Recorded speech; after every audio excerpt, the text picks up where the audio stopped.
రామచంద్రాపురం బంద్ కి పిలుపునిచ్చారు స్థానిక జేఏసీ నేతలు. రామచంద్రాపురం నియోజకవర్గాన్ని కాకినాడ జిల్లాలో కలపాలని డిమాండ్ చేస్తున్నారు. ప్రస్తుతం అంబేద్కర్ కోనసీమ జిల్లాలో రామచంద్రాపురం ఉంది. కోనసీమ జిల్లా కేంద్రం అమలాపురంకి 60 కిలోమీటర్ల దూరం ఉంటే కాకినాడకు 30 కిలోమీటర్ల దూరం మాత్రమే ఉందని జేఏసీ నేతలు అంటున్నారు. రామచంద్రాపురం నియోజకవర్గాన్ని కాకినాడ జిల్లాలో కలిపితే తమకి ప్రయోజనకరంగా ఉంటుందని చెప్తున్నారు.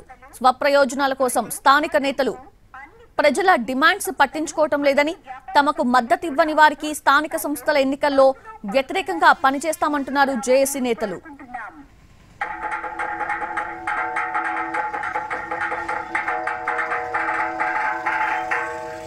నవంబర్ 6న రామచంద్రపురం పట్టణ బంద్ను జయప్రదం చేయండి.